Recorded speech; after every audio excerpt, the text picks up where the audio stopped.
نحمده ونصلي على رسوله الكريم أما بعد فأعوذ بالله من الشيطان الرجيم بسم الله الرحمن الرحيم رب اشرح لي صدري ويسر لي أمري واحلل عقدة من لساني يفقهوا قولي رب زدني علما اللهم صل على محمد وعلى آل محمد كما صليت على إبراهيم وعلى آل إبراهيم إنك حميد مجيد اللهم بارك على محمد وعلى آل محمد كما باركت على إبراهيم وعلى آل إبراهيم إنك حميد مجيد۔ جیسے کہ ہم کتاب پڑھ رہے ہیں تعارف حبیب صلی اللہ علیہ وسلم، تو آج اس کا ہم تیسرا لیسن دیکھیں گے اور ہم یہ دیکھیں گے کہ نبی صلی اللہ علیہ وسلم نے اپنی جوانی میں کس طریقے سے زندگی گزاری اور کیا معاملات کیے۔ تو سب سے پہلی بات تو یہ کہ عرب کے رسم و رواج کے مطابق جو تھی بکریاں چرائی جاتی تھیں، اور نبی صلی اللہ علیہ وسلم نے اہل مکہ اور بنی سعد، یہ قبیلے کا نام تھا، اس کی بکریاں بھی چند قیرات کے عوض چرائیں، یعنی کہ بہت تھوڑے سے پیسے لیتے تھے، اور یہ نبی صلی اللہ علیہ وسلم کا پیشہ تھا۔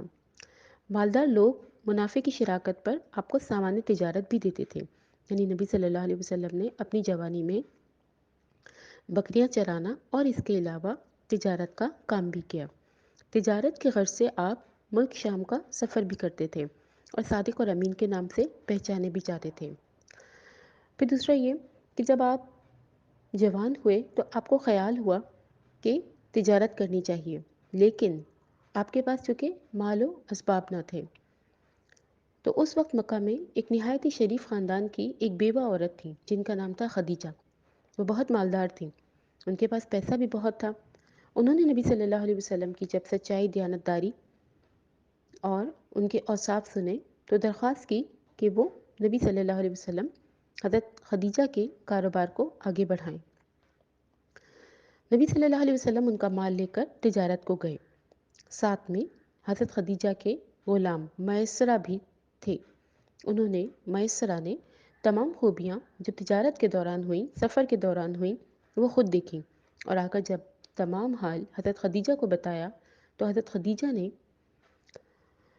جن کو بڑے بڑے سرداروں کی درخواست نکاح آ چکا تھا، ان سب کو رد کرتے ہوئے نبی صلی اللہ علیہ وسلم سے نکاح کیا۔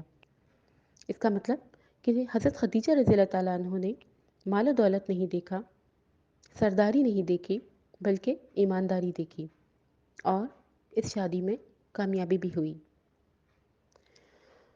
نبی صلی اللہ علیہ وسلم کا جو نکاح حضرت خدیجہ سے ہوا تو اس وقت نبی صلی اللہ علیہ وسلم کی عمر مبارک 25 سال تھی، اور حضرت خدیجہ رضی اللہ تعالیٰ عنہ کی عمر 40 سال تھی۔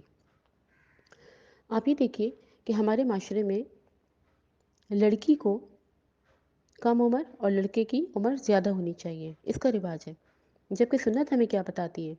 نبی صلی اللہ علیہ وسلم کی جو ازواج مطہرات تھیں وہ کم عمر بھی تھی، برابر بھی تھی، اور عمر میں زیادہ بھی تھی۔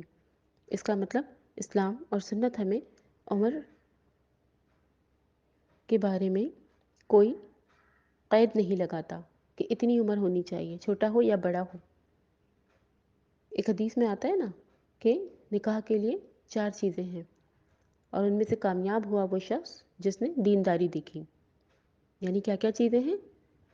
مال و دولت، حسب نسب، خاندان، شکل و صورت، اور اس کا علم۔ تو اس میں سب سے اہم چیز کیا ہے؟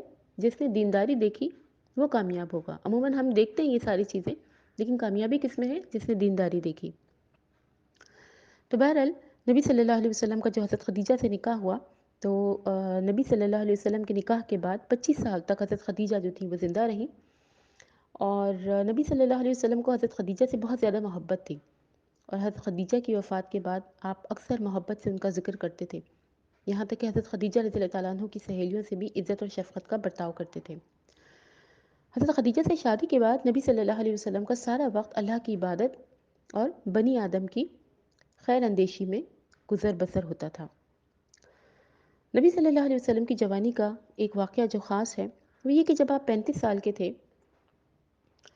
تو قریش نے کعبے کی عمارت کو، جس کی دیواریں سیلاب کی وجہ سے پھٹ گئی تھیں، اس کو دوبارہ سے بنانے کا سوچا، اور نبی صلی اللہ علیہ وسلم پہلے سے ہی صادق اور امین کے نام سے مشہور تھے۔